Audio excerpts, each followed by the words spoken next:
যে তোমাদের এই যে একদম প্রথমে যেটা পড়ছিলাম আমরা general terms and principles of knitting technology, এটা শেষ করছি আমরা। তোমার ওয়েলস কোর্স, হ্যাঁ, সেন্সিটিভ এগুলি দিয়ে শুরু হয়েছিল। তারপর আছে general terms and principles of knitting technology, না এটা তো বললাম। তারপর আছে তোমার basic mechanical principles of knitting technology, হ্যাঁ, ওখানে ছিল কি সিঙ্কার জ্যাক, ওই চ্যাপ্টারটা।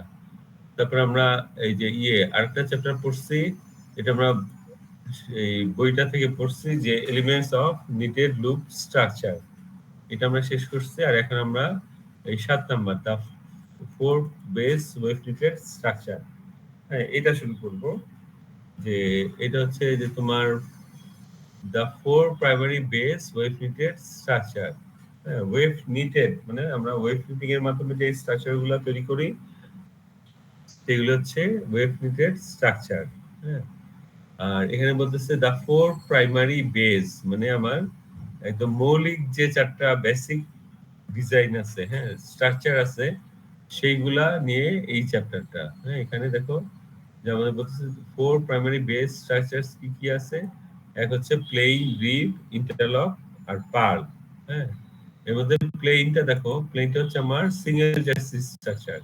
আমরা ল্যাবে নিটিং মেশিন দেখছি, হ্যাঁ, সিঙ্গেল জার্সি মেশিনের কনভেনশনাল এই সার্কুলার এই সিঙ্গেল জার্সি নিটিং মেশিন। তারপর 4 ট্র্যাকটাও দেখছি আমরা।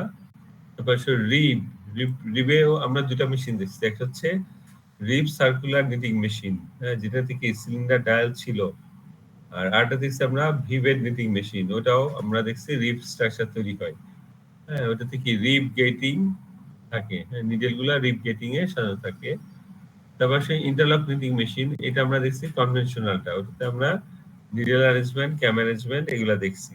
হ্যাঁ, এটা তো কি সিলিন্ডার আর ডায়াল দুইটা থাকে, দুই সেট নিডেল থাকে। আর পার্লটা একটু ভিন্ন, পার্লটা হচ্ছে তোমার দুইটা সিলিন্ডার মুখোমুখি থাকে। হ্যাঁ, নিডেল এক সিলিন্ডার বা এক বেড থেকে আরেক বেডে, মানে এক সিলিন্ডার বেড থেকে আরেক সিলিন্ডার বেডে যায়, ট্রান্সফার হয়। হ্যাঁ, একটা থেকে আরেকটাতে যায়, মাঝখান দিয়ে কি মাঝখানে তোমার ইয়ানটা দেওয়া থাকে, সে যখন ট্রান্সফার হয় এক বেড থেকে আরেক বেডে তখন লুপগুলা তৈরি করে। হ্যাঁ, তো আমাদের এই চ্যাপ্টারে তোমার এই প্লেন, রিব, ইন্টারলক, পার্ট এগুলি সিরিয়ালি আছে। প্রথমে আমাদের প্লেনের ফিচার, প্লেন বা সিঙ্গেল জার্সি মেশিন ফ্যাব্রিকের ফিচার, তারপর cam management, needle arrangement, knitting action, এইভাবে আছে। একইভাবেই তোমার রিব আর ইন্টারলকেরও ওই একইভাবে মানে বর্ণনা আছে। হ্যাঁ, এখন দেখো যে আমরা যদি বলি যে ওয়েভ নিটেড যত স্ট্রাকচার আছে, ওয়েভ নিটেড, হ্যাঁ, সবগুলাই কি যে হয় তোমার প্লেন, রিব, ইন্টারলক, পার্ল, অথবা কি তাদের ডেরিভেটিভ। হ্যাঁ, যে আমার যেমন এই তোমার ধরো যে কোনো একটা স্ট্রাকচার এই 4টা বেসিক ক্যাটাগরির যে কোনো একটা পড়বে, বুঝছো? যদি সিঙ্গেল জার্সি হয় তাহলে আমরা কি বলবো, ওটা সিঙ্গেল জার্সির কোনো একটা ডেরিভেটিভ। হ্যাঁ, যে যেমন আমরা যদি বলি যে এখানে প্লেন বলতে আমরা কি বুঝতেছি, প্লেন বলতে আমরা বুঝতেছি সিঙ্গেল জার্সি ফ্যাব্রিক যেটাতে সব নিট লুপ। হ্যাঁ, এখন এটাকে আমরা প্লেন বলতেছি।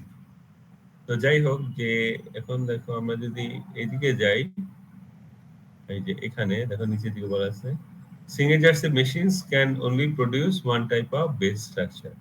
ঠিক আছে, সিঙ্গেল জার্সি মেশিন যেটা আছে এটা যেহেতু এক্সেট নিডেড, হ্যাঁ, তাই এটাতে আমরা শুধু সিঙ্গেল জার্সি ফ্যাব্রিকই তৈরি করতে পারবো। হ্যাঁ, তারপর রিব মেশিন, এটাতে দেখো যে আমরা যেমন রিব ফ্যাব্রিক তৈরি করতে পারতেছি রিব নিটিং মেশিনে, সেরকম কি যে আমরা প্লেন নিটিংও করতে পারবো, বা সিঙ্গেল জার্সি নিটিংও করতে পারবো। যেমন দেখো খুব সহজে একটা উদাহরণ, আমরা তো ভিভেল নিটিং মেশিন দেখছি, ওখানে দেখো যে আমাদের দুইটা বেড আছে। হ্যাঁ, আচ্ছা তোমরা কি আমার ইয়েটা দেখতে পাচ্ছ? হোয়াইট বোর্ড মনে দেখতে পাচ্ছ?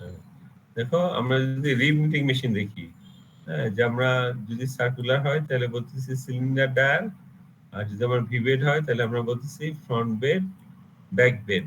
হ্যাঁ, এখন দেখো যে আমাদের এই দুই সেট নিডেল, একটা ফ্রন্ট বেড আর একটা ব্যাক বেড, ঠিক আছে। এখন দেখো আমরা ওইটার ক্যাম্প সিস্টেমও দেখছি, যে দুই বেডের জন্য দুইটা ক্যাম্প সিস্টেম আছে, দুইটা ক্যাম্প সিস্টেম আবার একসাথে আটকানো, ওটাকে বলতেছে ক্যাম্প ক্যারিয়েজ। আর আমরা ওই ক্যাম্পে কি দেখছি যে ক্যাম্প গুলাকে, হ্যাঁ, ওই যে রেজিং ক্যাম্প, তারপর ধরো টাক ক্যাম্প বা কার্ডিয়ান ক্যাম্প, এগুলোকে অ্যাক্টিভও করা যায়, ইনঅ্যাক্টিভও করা যায়। এখন ধরো আমরা এক বেডে, ধরো ব্যাক বেডে সব ক্যাম্প গুলাকে ইনঅ্যাক্টিভ করে দিলাম, ঠিক আছে, তাহলে কি নিডেল উঠবে না একটাও, ঠিক না? এখন আমরা কি করলাম, ধরো লেফট থেকে রাইটে যাওয়ার সময় আমরা সব ফ্রন্ট বেডের ক্যাম্প অ্যাক্টিভ রাখলাম, যে শুধু ফ্রন্ট বেড মিটিং করবে। তাহলে দেখো যে আমাদের কি হতেছে, এরকম ফ্রন্ট বেড শুধু মিট করতেছে, ব্যাক বেডে কিন্তু কোনো ইয়ান যাচ্ছে না, ঠিক আছে। তার ফলে কি হবে, যে এইভাবে যদি আমরা নিটিং করতে থাকি, তাহলে এখানে আমরা সিঙ্গেল জার্সি ফ্যাব্রিক পাবো, হ্যাঁ, যে আমার দুই সেট নিডল কিন্তু এখানে নিট করতেছে না, এক সেট নিডলই নিট করতেছে। তারপর ইন্টারলক মেশিন, হ্যাঁ, যে এটাতে আমরা ইন্টারলক যেমন তৈরি করতে পারবো, সেরকম আমরা রিফ্যাব্রিকও তৈরি করতে পারবো। যেমন আমি দেখি, মানে কোনো কোনো ক্ষেত্রে, হ্যাঁ, যে দেখো ইন্টারলকের ক্ষেত্রে কি আমার ইন্টারলক গেটিং, হ্যাঁ, যে নিডল গুলা সব ফেস টু ফেস আছে, ঠিক আছে। এখন দেখো আমরা কি করতে পারি, যে ফেস, যে আমরা এটা কি সিলিন্ডার আর এটা হচ্ছে ডায়াল, হ্যাঁ, আমরা দেখছি ডায়ালটাও কি গোল, হ্যাঁ, ঢাকনার মতো। তো তোমার এই ডায়াল থেকে যদি আমরা রিলেটিভ ঘুরাইতে পারি, তারপর কি আমরা রিভ অ্যারেঞ্জমেন্টে আনতে পারবো, এটাকে এখানে আনতে পারবো, এখানে এভাবে রিভ অ্যারেঞ্জমেন্টে এনে আমরা রিভ ফ্যাব্রিক তৈরি করতে পারবো, হ্যাঁ, কোনো কোনো ক্ষেত্রে ওটা এখানে বলতেছে। আর তোমার পার্লের ক্ষেত্রে আমরা রিব বা পার্ল এটা নিটিং করতে পারবো। এটা যখন আমরা পার্ল নিটিং মেশিন থেকে আমি সময় পেলে আমরা কিছুটা আলোচনা করব, যে এখানে আমরা পার্লের ক্ষেত্রে রিব বা প্লেন ফ্যাব্রিক আমরা তৈরি করতে পারবো, ঠিক আছে। তাহলে আমরা এখানে দেখলাম যে মেশিন সিএনজার্সিটা শুধু ওইটাই, আর অন্যগুলা আমরা আরো কিছু স্ট্রাকচার তৈরি করতে পারি। এবার সব প্লেন স্ট্রাকচার, এটার প্রথম হচ্ছে ফিচার, ঠিক আছে, ফিচার বা বৈশিষ্ট্য। যে এখানে প্রথমে 1 নাম্বার পয়েন্টে যেটা বলতেছে যে প্লেন কি হচ্ছে, যে এক সেট নিডল দিয়ে নিটিং হইতেছে, ঠিক আছে, এক সেট নিডল দিয়ে। আর এখানে পরে যেটা, যে drawing the loops away from the technical back end towards the technical face side of the fabric. হ্যাঁ, এর মানে কি, দেখো যে আমরা যদি এভাবে আঁকি, যে আমরা এই একটা লুপ আঁকি, হ্যাঁ, এই লুপ, ঠিক আছে, এটা ধরো ওর লুপ, হ্যাঁ। এখন এইখানে দেখো যে আমরা নিউ লুপটা কিভাবে টানতেছি, ঠিক আছে, যে আমরা এভাবে ধরি যে আমরা যে পাশে আছি ওই সাইড হচ্ছে ফেস সাইড বা টেকনিক্যাল ফেস সাইড বা সামনের সাইড, ঠিক আছে, আমরা যে পাশে আছি। এখন দেখো নিজে যখন টেনে আনে, তখন কি দেখো, যে ওই লুপের ব্যাক সাইড থেকে টেনে এই ফেস সাইডে এই নিউ লুপকে টেনে আনতেছে, বুঝতে গেছে, যে আমরা নিউ লুপকে ব্যাক সাইড থেকে টেনে আমাদের সাইডে নিয়ে আসতেছে, এইভাবে লুপ তৈরি হচ্ছে, ঠিক আছে। আমরা যদি তারপরটা আঁকি, এটা খেয়াল করে দেখো যে আমরা লুপের নিচের অংশটা ওই পাশে আছে, লুপের ব্যাক সাইডে আছে, আর উপরের অংশটা নিডেল লুপ অংশটা সামনে চলে আসছে, ঠিক আছে। এইভাবে নিটিং হচ্ছে। তারপর আসো যে 2 নাম্বার যেটা আছে, যে টেকনিক্যাল ফেস, এটা দেখতে কেমন হবে, এটা নিয়ে মানে তোমাদের এর আগের ক্লাসে আমি আলোচনা করছিলাম। টেকনিক্যাল ফেস বলতে এটাকে ইউরোপে আবার অনেক সময় রাইট সাইডও বলে, বুঝছো, রাইট সাইড। আর টেকনিক্যাল ব্যাককে লেফট সাইড বলে, হ্যাঁ, এটা একটু মনে রাখবা। এই যে আমরা এখানে যেটা দেখবো, যে এখানে এই 2 আর 3, 2 এ বলতেছে যে ফেস সাইড দেখতে কেমন হবে, আর 3 এ বলতেছে যে ব্যাক সাইড বা টেকনিক্যাল ব্যাক সাইডটা দেখতে কেমন হবে, ঠিক আছে। এই যে আমি ডায়াগ্রামটা আঁকছি, হ্যাঁ, এখানে 3টা লুপ দিয়ে, এখানে দেখো যে আমরা যদি এটা কি ফেস সাইড, আমরা সামনের দিক থেকে এই ফ্যাব্রিকটাকে দেখতেছি, আর আমরা যদি দেখি যে এই লুপগুলার আমরা কোন কোন অংশ সামনে থেকে দেখতে পাবো, হ্যাঁ। এখন দেখো আমাদের এই যে আমরা যদি একটা লুপ আঁকি এখানে বোঝার জন্য, এই একটা লুপ, ঠিক আছে, এখানে কি এটা হচ্ছে আমার এই লুপের হেড, তারপর এটা হচ্ছে আমার সাইড লিম, পাশে দুই পাশে দুইটা সাইড লিম, আর এখানে হচ্ছে আমার সিঙ্কার লুপ, ঠিক আছে, এইভাবে আছে। হ্যাঁ, এখন দেখো আমরা এই যে 3টা লুপ আঁকছি এখানে, আমি যদি মাঝখানের লুপের দিকে খেয়াল করি, মিডলে যে লুপটা আছে এটা যদি খেয়াল করি, এখানে কি আছে দেখো, এই মিডল লুপের উপরের অংশটা, হেড অংশটা কি তার উপরের লুপ দিয়ে ঢাকা আছে, ঠিক আছে, এটুকু ঢাকা আছে। আবার তোমার আমরা যদি এই মিডল লুপের মাঝখানের লুপের নিচে সিঙ্কার লুপ অংশটা দেখি, ওইটা আবার কি তার নিচে লুপ দিয়ে ঢাকা আছে, ঠিক আছে। তাহলে আমরা দেখতে পাবো কতটুকু, এই সাইড লিম্ব গুলা শুধু দেখতে পাবো এখানে, ঠিক আছে। এই সাইড লিম্ব, এই মিডল লুপের আমরা ফেব্রিকের সামনের দিক থেকে দেখলে শুধু এই সাইড লিম্ব দুটা দেখতে পাবো, হ্যাঁ। অ্যাপিয়ারেন্সটা কি হবে যে আমার এরকম ভি শেপ লুপ দেখবো, ভি আকারের, এইভাবে, হ্যাঁ। আর এটা কি আমরা দেখবো ওয়েল বরাবর স্পষ্ট, ঠিক আছে। যেহেতু আমরা এইভাবে এই সাইড লিম্ব দেখবো, তাই আমাদের মনে হবে এইগুলি ওয়েল বরাবর, হ্যাঁ, কিভাবে সাজানো আছে। আর আমরা তাহলে এখন বললো যে ব্যাক সাইডে কি দেখবো, একই কথা, যে আমরা ব্যাক সাইডে আমরা দেখবো সেইগুলাই যেগুলো আমরা ফেস সাইড থেকে দেখতে পাইনি। যেমন কি দেখতে পাই নাই, এই হেডটা দেখতে পারি নাই লুপের, আর দুই পাশের এই সিঙ্কার লুপ আমরা দেখতে পাইনি ব্যাক সাইড, এই ফ্রন্ট সাইড থেকে। তাহলে আমরা ব্যাক সাইডে গেলে ওই হেডই দেখতে পাবো, আর কি নিচের আমার এই তোমার সিঙ্কার লুপ দেখতে পাবো, হ্যাঁ। এখন এরকম ব্যাক সাইডে আমরা back loop, sorry, semi circle দেখতে পাবো ব্যাক সাইডে ফেব্রিকের, কিন্তু আমরা সাইড লিঙ্ক গুলা পিছন থেকে দেখতে পাবো না। এখন এই ব্যাক সাইডে কি মনে হবে যে আমার লুপ, এই সেমি সার্কেল গুলা কোর্স ওয়াইজ সাজানো আছে পাশের দিকে হরিজন্টালি, ঠিক আছে। আমরা দেখবো পাশের দিকে দাগ দাগ বরাবর। আর এটা আরো স্পষ্ট হয় কিভাবে, যদি আমরা এই যে কটা ফিডার আছে নিটিং মেশিনে, এক এক ফিডারে যদি অল্টারনেট ভাবে, হ্যাঁ, একটা ফিডারে ব্ল্যাক, একটা তো হোয়াইট, আবার ব্ল্যাক আবার হোয়াইট, এভাবে যদি নিটিং করি, তাহলে এই সেমি সার্কেলের হরিজন্টাল লাইনগুলা আরো স্পষ্ট হয়, বুঝছো। তারপরে আসো, plain can be, 4 number, plain can be unroved from the course knitted গ্লাস by pulling the needle loops to from the technical back. হ্যাঁ, যে আমরা আনরুফ বলতে কি, যে আমরা ইয়ার্ন খুলে ফেলা ফ্যাব্রিক থেকে, হ্যাঁ। যেখানে বলতেছে যে আমরা যদি ফ্যাব্রিক থেকে ইয়ার্ন খুলতে চাই, তাহলে কি আমাদের কোর্স নিটেড গ্লাস থেকে শুরু করতে হবে। কোর্স নিটেড গ্লাস কোনটা, যেটা আমার ফ্যাব্রিকের একদম উপরে আছে, ওটাই লাস্টে নিটিং হয়েছে, হ্যাঁ। আর ওই কোর্সের আমরা কি করব, নিডেল লুপ ধরে টান দিব কোন দিকে, টেকনিক্যাল ব্যাকের দিকে, ঠিক আছে। যে আমরা যদি এখানে ফ্যাব্রিকটা দেখি, এই, ঠিক আছে, এখানে আমার এটা হচ্ছে ফেস সাইড প্লেন ফ্যাব্রিকের, আর এটা হচ্ছে আমার ব্যাক সাইড, ঠিক আছে, টেকনিক্যাল ব্যাক সাইড।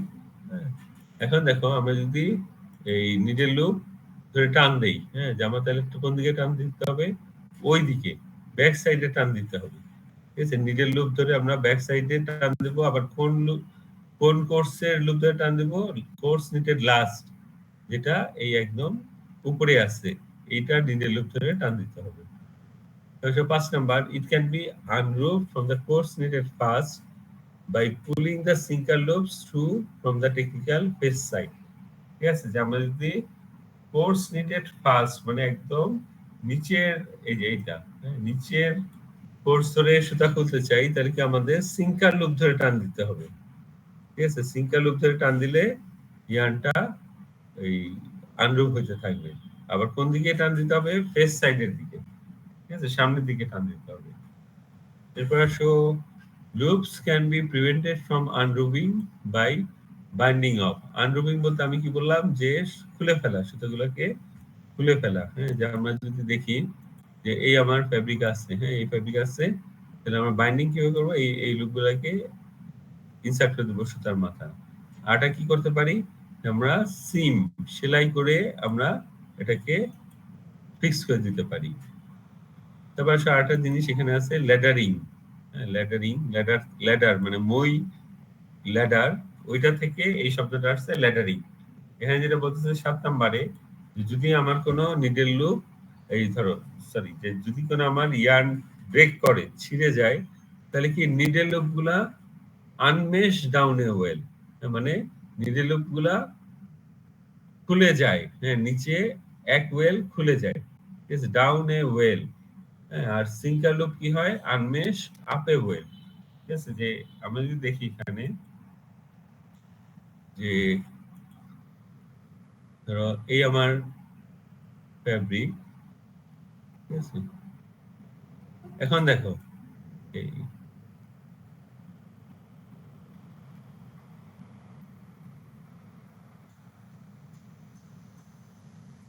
এইভাবে আছে ফ্যাব্রিক। এখন ধরো এখানে কোনো সুতা ছিঁড়ে গেল, ঠিক আছে? সুতা ছেঁড়া মানে কি, লুপের কোন একটা সুতা ছিঁড়ে গেল, লুপ থেকেই ছিঁড়তে হবে।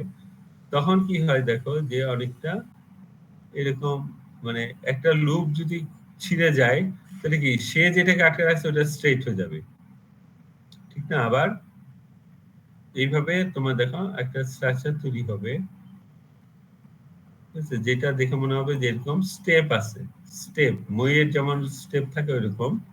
তো এটা কি এই যে এফেক্টটা তৈরি হচ্ছে, হ্যাঁ, এটা হচ্ছে আমার কি বলে যে এই ল্যাডার, মইয়ের মতো দেখতে, তাই এটাকে বলতেছে ল্যাডারিং। হ্যাঁ, যে আমার যদি নিডেল লুপ এরকম খুলতে পারে তাহলে এটা নিচের দিকে খুলে, ডাউন এ ওয়েল।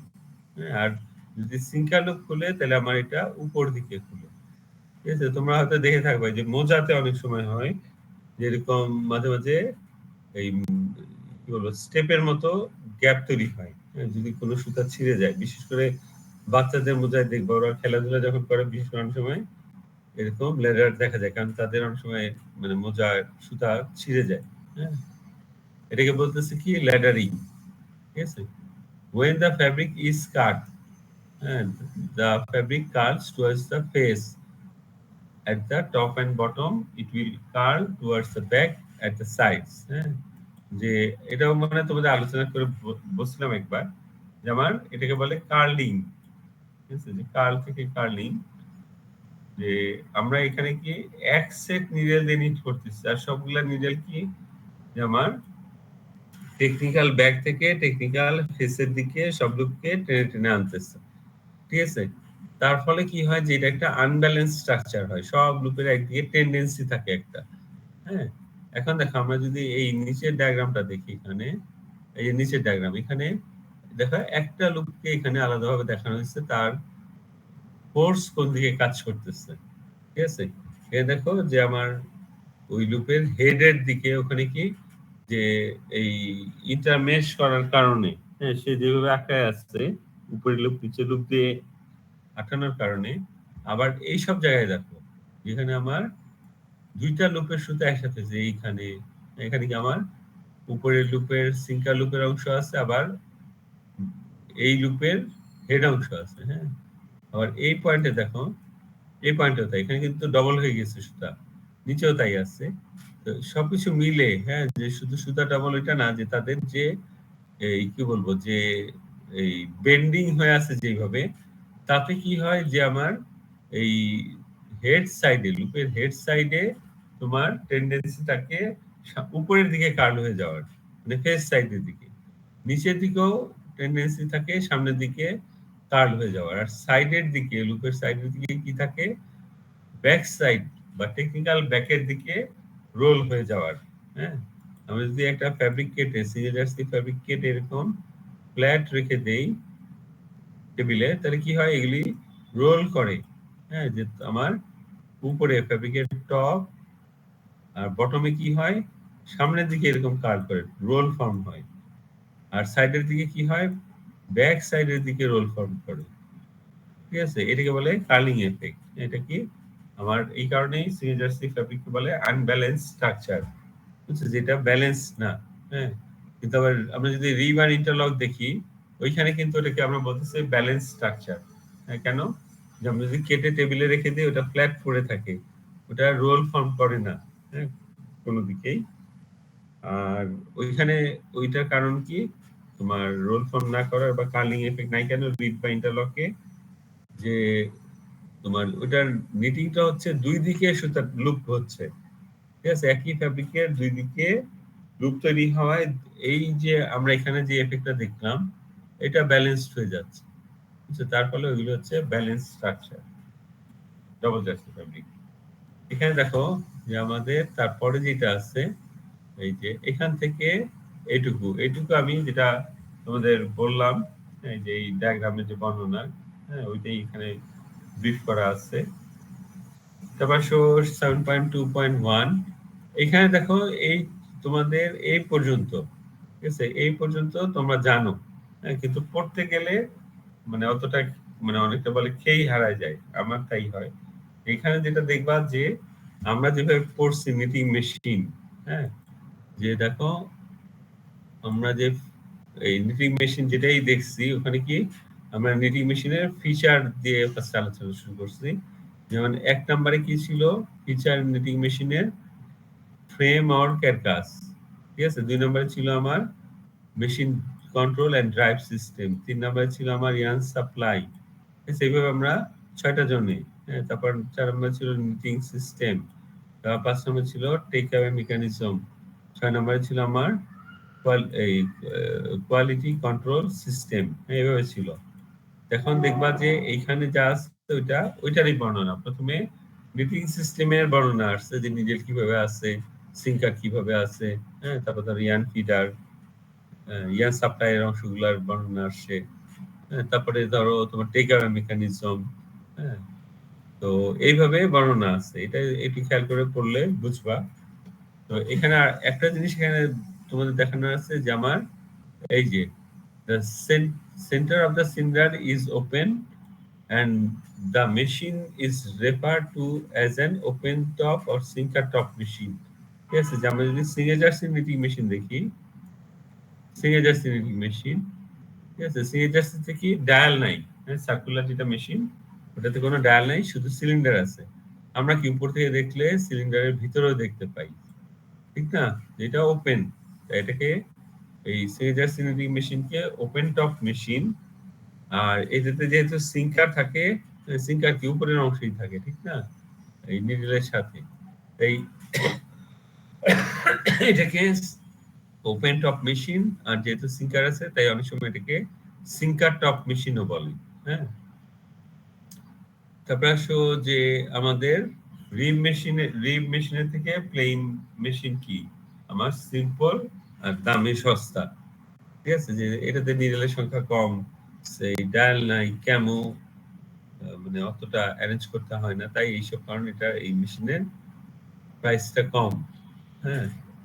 আর এটার তোমার দেখো এখানে আমরা যদি দেখি, এখানে তোমাদের ওই যে ল্যাবে একটা পয়েন্ট ছিল যে সিনেজার্সি নিটিং মেশিন আর রিব নিটিং মেশিন। যখন আমরা কি করছি, রিব নিটিং মেশিন যখন করছি, সিনেজার্সি মেশিন আর রিব নিটিং মেশিনের কম্পারিজন ছিল। এখানে দেখো এই কয়টা পয়েন্ট এখানে দেওয়া আছে, ওখানে মনে হয় আলোচনা করা হয়েছিল এটা।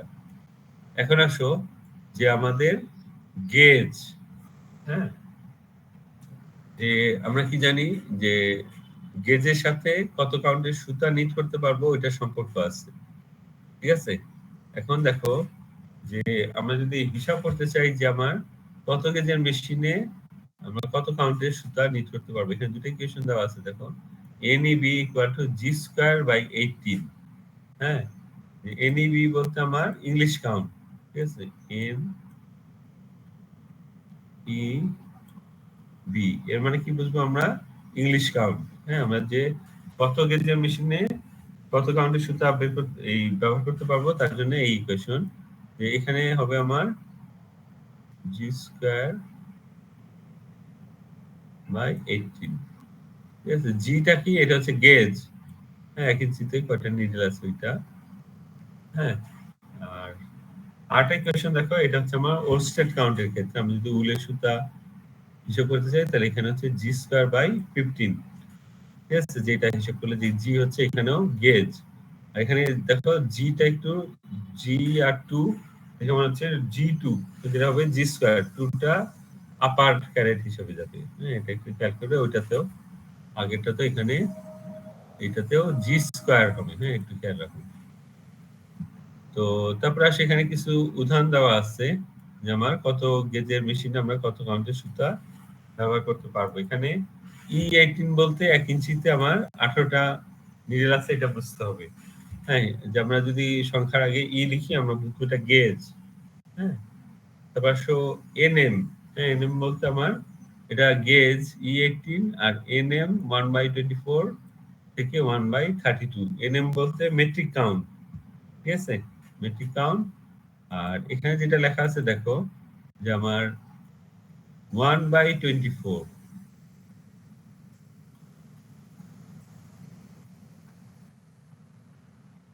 আর হচ্ছে আমার 1/32 থেকে, হ্যাঁ 1/24 থেকে 1/32, এটা কি মেট্রিক কাউন্ট। হ্যাঁ, এখন দেখো এর মানে আমরা কি বুঝবো, যে 1টা বোঝাচ্ছে প্লাই আর এটা হচ্ছে আমার কাউন্ট। ঠিক আছে, যেমন দেখো একটা উদাহরণ বলি, যে আমার যদি দুটো সুতা থাকে, 20 কাউন্টের দুটো সুতা আছে, এদেরকে কি আমি ডাবলিং করলাম, একসাথে করলাম, করে এটাকে টুইস্টিং করলাম। হ্যাঁ, তাহলে আমরা এটা কাউন্ট কত লিখবো, ধরো এটা একটা সুতার কাউন্ট ছিল 20, তাহলে আমরা এভাবে লিখবো। ঠিক আছে, আর ফ্যাক্টরিতে বা তোমরা সুতার প্যাকেজে যেটা দেখবা এইভাবে লেখা থাকে, এখানে বইয়ে আমরা অন্যভাবে লেখা দেখতেছি, ফ্যাক্টরিতে এইভাবে লেখা থাকে, বুঝছো? তো এইখানে দেখো আরেকটা জিনিস জানার আছে, যে কোন কোন জায়গায় আবার এইভাবে লিখে দেখো, মানে এখানে এটা তো বুঝতে পারছো যে আমার 1/24 মানে কি 24 কাউন্টের এক প্লাই সুতা। ঠিক আছে, আর এটা হচ্ছে 32 কাউন্টের, মানে এখানে তো মেট্রিক কাউন্ট বলতেছে, 32 মেট্রিক কাউন্টের প্লাই হচ্ছে একটা। হ্যাঁ, আর এটাতে আমরা কি বুঝবো, 20 কাউন্টের প্লাই হচ্ছে দুইটা। ঠিক আছে, দুইটা সুতা মিলে একটা সুতা করা হয়েছে। তো তারপরে আসো, এই যে নিটিং হেড, এটা তো তোমাদের ইয়েতে কি বলে ল্যাবে দেখানো করা হয়েছিল, দেখানো হয়েছে। এখানে মেইনলি আমার কি আছে, ওই নিটিং সিস্টেমের পার্টসের নাম, নিটিং সিস্টেমের পার্টসের নাম, আর কি এখানে তার ড্রাইভ, হ্যাঁ সিলিন্ডার ড্রাইভের কিছু গিয়ার আছে।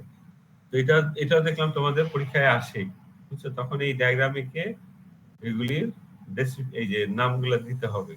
আর এগুলি অনেক কিছু আমরা এখন আলোচনা করে এখন পরিচিত আমরা। ঠিক আছে, যেমন yarn feeder guide, latch needle, holding down sinker, হ্যাঁ, তারপর নিডেল সিলিন্ডার, হ্যাঁ, তারপর cylinder driving wheel, cylinder driving gear, হ্যাঁ, এগুলি সবই আমরা এখন পরিচিত, ঠিক না? একটা জিনিস আছে এখানে দেখো, যে আমার আচ্ছা, তারপরে দেখো এখানে আছে আমার ক্যাম্প সিস্টেম। ঠিক আছে, সিঙ্গেল জার্সি নিটিং মেশিনের ক্যাম্প সিস্টেম। এখানে দেখো নিচে যেটা আছে, হ্যাঁ এইটা এটা আমরা আগেও দেখছি। হ্যাঁ, আমাদের সিঙ্গেল জার্সি নিটিং মেশিনের ক্যাম্পটা একটু ভিন্ন ছিল, ওখানে নিট ক্যাম্প, টাক ক্যাম্প, ডিস্ক ক্যাম্প আমরা আলাদাভাবে দেখছি, এখানে ভিন্ন। হ্যাঁ, এটা হচ্ছে আমার, নিচেটা হচ্ছে নিডেল ক্যাম্প, আর উপরে হচ্ছে আমার এখানে সিঙ্কার ক্যাম্প। ঠিক আছে, নিডেল ক্যাম্প দেখো, নিডেল ক্যাম্পে আমার 1 2 3, এই যে এখানে, হ্যাঁ এটাতে আমার 1 2 3 4 করে মার্কিং করা আছে, এগুলি তোমাদের আমি পড়াইছি। 1 নাম্বার দেখো এটা কি ছিল, যে আমার রেজিং ক্যাম্প বা ক্লিয়ারিং ক্যাম্প।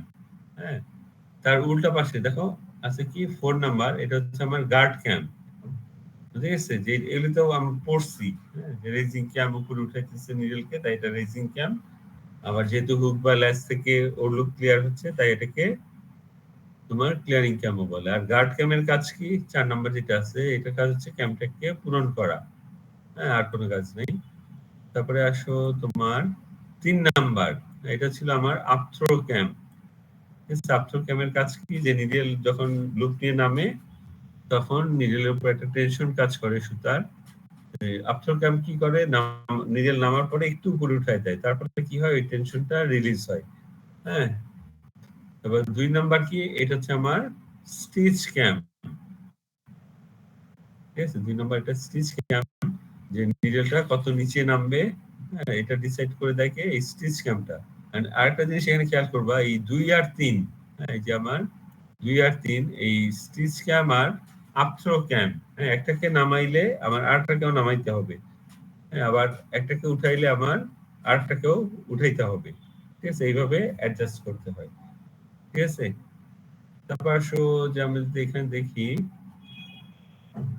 আচ্ছা এখানে দেখো এই যে সিঙ্কার ক্যাম্প আছে এখানে, এখানে 7 8 9 মার্কিং করে এখানে সিঙ্কার ক্যাম্প দেওয়া আছে। হ্যাঁ, সিঙ্কার ক্যাম্পে যাওয়ার আগে আমরা আরেকটা জিনিস এখানে দেখবো, দেখো যে 5 নাম্বার হচ্ছে আমার রিটার্ন ক্যাম্প, আর 6 নাম্বার হচ্ছে আমার গার্ড ক্যাম্প, ওই যে আমরা 1 2 3 4 করে যে ক্যাম্পগুলো দেখলাম, যে এই পাশে দেখো, এই যে এই সাইডে যেটা, যে এখানে আমার আফটার ক্যাম্প দিয়ে একটু উঠার পর আবার এই 5 নাম্বার দিয়ে সে পাস হয়ে যাচ্ছে পরের ক্যাম্পে।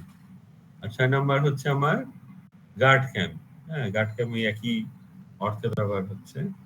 এখন দেখো আমরা যদি সিঙ্কার ক্যাম্প দেখি, এখানে এখানে একটা সিঙ্কারও আঁকা আছে, তার ক্যাম্পও দেওয়া আছে, ঠিক আছে। এখন দেখো আমরা যদি একটু একে দেখাই, যে আমার সিঙ্কার এখানে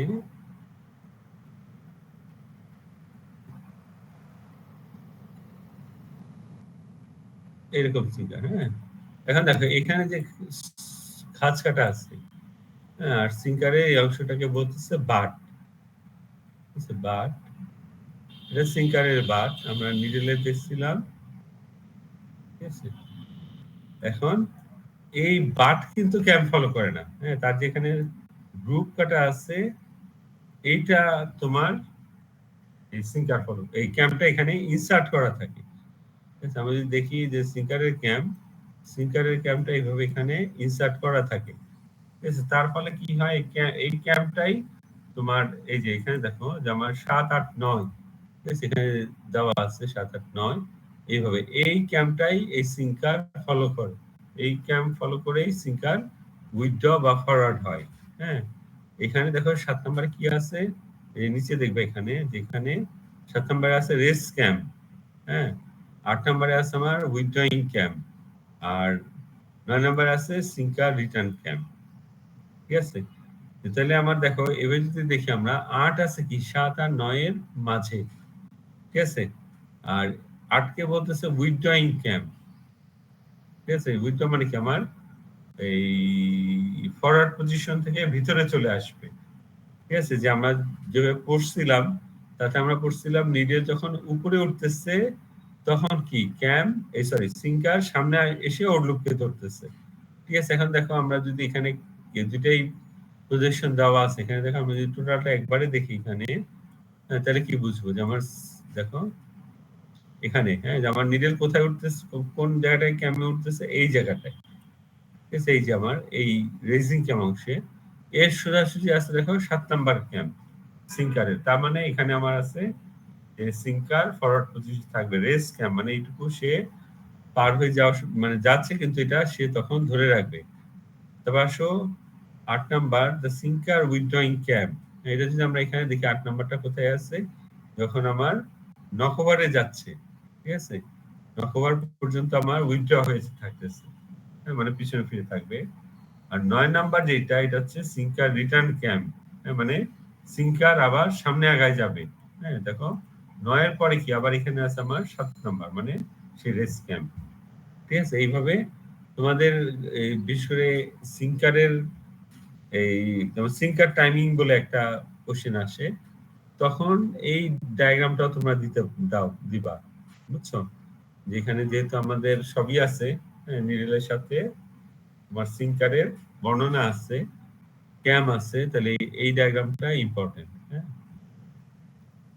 এখানে নিটিং অ্যাকশন দেখো, এখানে আমার এটা তোমাদের ল্যাবে দেখাইছিলাম, আমি আর এখানে রিপিট না করি, ঠিক আছে। এখানে আমার 5টা স্টেপে বর্ণনা করা আছে, তোমরা বেলাসার বই দেখবা, এটা মনে আরো কিছু এই তোমার কয়েকটা পয়েন্ট বাড়ায় বর্ণনা করা আছে। হ্যাঁ, তারপর দ্য ক্যাম্প সিস্টেম, হ্যাঁ, এটা আমরা দুটা মিলে, হ্যাঁ, যে তোমার নিডল ক্যাম্প আর সিঙ্কার ক্যাম্প মিলে বর্ণনা আছে এখানে, যে তোমার আমি যেভাবে বললাম ওইভাবেই আছে। তো এখানে একটা জিনিস আছে তোমার ইয়েটা সিঙ্কার ক্যাম্পে যখন বর্ণনা আছে, হ্যাঁ, যে তোমার দাঁড়াও কই গেল, সেটা মানে একটু পরে আসছে, যে আমরা চাইলে এই ক্যাম্প গুলাকে অ্যাডজাস্ট করে, হ্যাঁ, যে আচ্ছা আমি যদি দেখাই আমি তোমাদের, এই যে আমার ইয়েতে যাই, দেখো আমার এই লুপ, ঠিক আছে। এখন আমরা কি করছি যে এইটুকু হেড আর সাইড লিম মিলে আমার নিডেল লুপ, আর এখানে নিচে যে কার্ভ এটা হচ্ছে আমার সিঙ্কার লুপ, ঠিক আছে। এই জায়গাটাতে এসে সিঙ্কার ওর লুপকে আটকায় দিচ্ছে। ঠিক আছে? এখন দেখো যে সিঙ্কার যখন লুপকে আটকায় দিচ্ছে তখন কি সে নিজের লুপ থেকে কিছুটা সুতা টেনে আনতেছে নিজের লুপে। ঠিক আছে? এখন নিডল ক্যামকে অ্যাডজাস্ট করা যায় এইভাবে যে সে সিঙ্কার লুপটাকে বেশি বড় করবে। হ্যাঁ? যে আমার সিঙ্কার যদি বেশি আগায় গিয়ে ধরে ওর লুপকে তাহলে কি সিঙ্কার লুপ একটু লম্বা হবে নিজের লুপ থেকে একটু সুতা নিয়ে। তাহলে যেরকম হবে, হ্যাঁ? যে তোমার তখন কি আমার একটু এই তোমার হেভিয়ার স্ট্রাকচার হবে, নিডল লুপ ছোট হয়ে যাবে। হ্যাঁ? আর যদি আমার ক্যামটা অ্যাডজাস্ট করে আমরা ইয়ে করি যে না সিঙ্কার লুপ ছোট হবে, তখন আরেকরকম স্ট্রাকচার তৈরি হবে। আচ্ছা, এটা একটু খেয়াল রাখবো যে আমরা সিঙ্কারের সাথে কিন্তু তোমার নরমালি কি যে এই দুইটা যে এক্সট্রিম পয়েন্ট যে সিঙ্কার লুপ বড় হবে সিঙ্কার লুপ ছোট হবে, এই দুইটার মাঝামাঝি একটা সেটিং ব্যবহার করা হয়। তারপরে আসো আমরা যদি নিডল ক্যাম এখানে যেটা বর্ণনা আছে এটা আমরা আগেও পড়ছি। হ্যাঁ, ওই যে বেসিক মেকানিক্যাল প্রিন্সিপালস ওখানে আমরা যখন ক্যাম পড়ছি ওখানে আমরা দেখছি যে ক্লিয়ারিং ক্যামের কাজ কি, স্টিচ ক্যামের কাজ কি, আফথ্রো ক্যাম্প, হ্যাঁ, তারপর ধরো গার্ড ক্যাম্প। তারপর এখানে যেটা যোগ হয়েছে রিটার্ন ক্যাম্প, হ্যাঁ, আর গার্ড ক্যাম্প। গার্ড ক্যাম্প তো এখানে আগেও ছিল। রিটার্ন ক্যাম্প দেখো তোমরা এখানে এখন ক্যাম্পটা দেখলেই বুঝবা। ঠিক আছে? রিটার্ন ক্যাম্প বলতে সে ক্যাম্প থেকে নেমে আবার একটু আগায় গিয়ে পরের ক্যাম্পে যাবে। হ্যাঁ, তোমরা একটু দেখো যে সাথে সাথে এই ডায়াগ্রাম গুলার নিচে যে লেখাগুলো আছে এগুলো একটু খেয়াল করবা। তো এই যে ডায়াগ্রাম যেগুলি আছে ডায়াগ্রামের নিচে যে লেখা আছে, হ্যাঁ। তারপরে আসো এই এখানে তারপরে আমার সিঙ্কার ক্যামেল ওইগুলো বর্ণনা এটা বললাম, এটা আবার রিপিট। আচ্ছা, এখন আসো এই যে সিঙ্কার টাইমিং।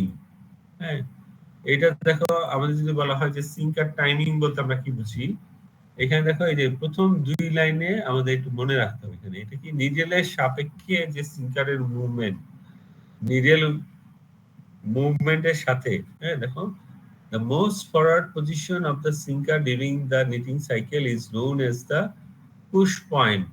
হ্যাঁ, যে তোমার নিডেল যখন সিঙ্কার যখন সবথেকে সামনে আছে এই পজিশনটাকে কি বলতেছে push point, and its relationship to the needles is known as the sinker timing। ঠিক আছে? যে এর সাথে যে রিলেশন নিডেল সাথে নিডেলের মুভমেন্টের সাথে এটাকেই বলতেছে সিঙ্কার টাইমিং। মানে আমরা এইভাবে বলতে পারি যে সিঙ্কারটা কখন সবথেকে ফরওয়ার্ড পজিশন যাচ্ছে, এর সাথে নিডেলের পজিশন কি আছে, এটাকে আমরা বলতেছি সিঙ্কার টাইমিং। আরো সহজভাবে বলতে নিডেল মুভমেন্টের সাথে সাথে সিঙ্কারও যে মুভমেন্ট দিচ্ছে, হ্যাঁ, তার একটার সাথে যে একটা রিলেশন, এটাই হচ্ছে আমার সিঙ্কার টাইমিং। হ্যাঁ, আর এরপরটা আমি আবার তোমাদের আগেই বলছি যে ইফ দা এই যে এইটুকু if the sinker camering is adjusted so that the sinkers are advanced to the point where they rob yarn from the new stitches being formed। হ্যাঁ, যে আমরা যদি এখন সিঙ্কার ক্যাম্প কেমন ভাবে অ্যাডজাস্ট করি যে সিঙ্কার আগায় গিয়ে কি যে নতুন যে লুপ তৈরি হয়েছে ওইটা থেকে আমরা এই রোব ইয়ার্ন মানে ওখান থেকে কিছুটা সুতা নিয়ে আসে। A lighter weight fabric with oversized sinker loops and smaller needle loops is produced।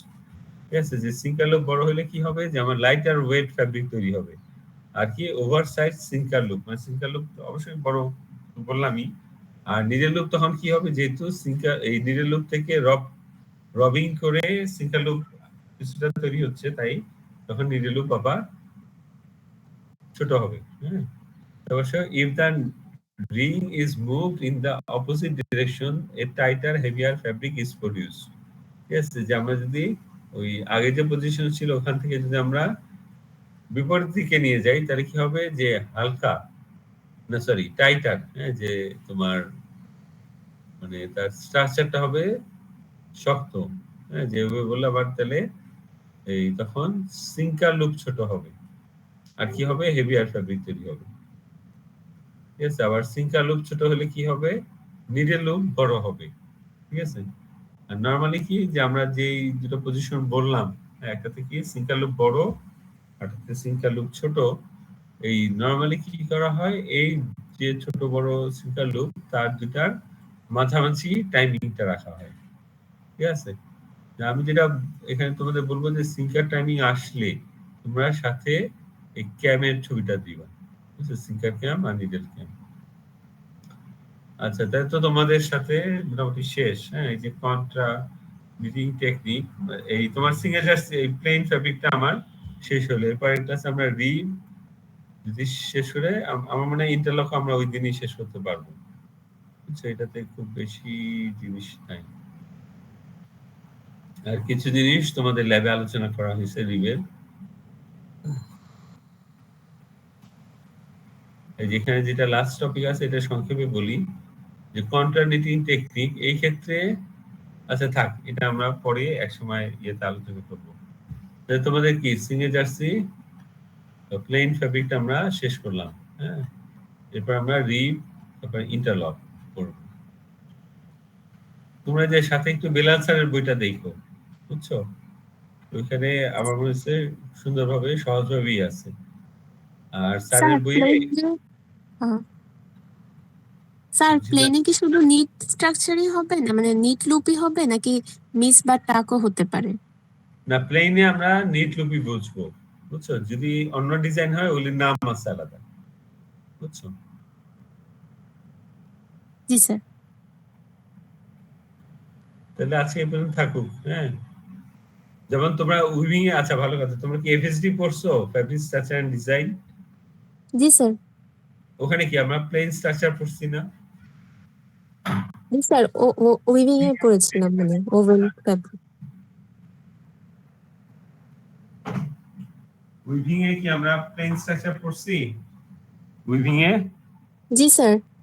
হ্যাঁ, ওখানে কি আমার বাকি যত কিছু আছে, হ্যাঁ ধরো তোমার weave rib, warp rib, matt, হ্যাঁ ওগুলা কি আমরা কি প্লেনের ডেরিভেটিভ বলতেছি, ঠিক না? বলো ফাহিম হাসান, কি বলবো বলো? আর তুলছো কেন?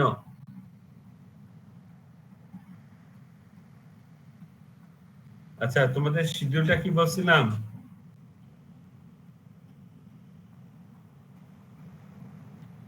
স্যার আপনি তো রবিবার আর মঙ্গলবার এই 3টার সময় টাইম দিয়েছেন। হ্যাঁ, দাঁড়া আমি একটু দেখি, 1 মিনিট।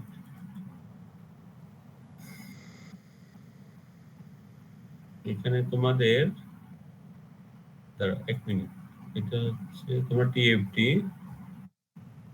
হ্যাঁ, তাহলে আজকে পর্যন্ত থাকুক। হ্যাঁ, ভালো থাকো।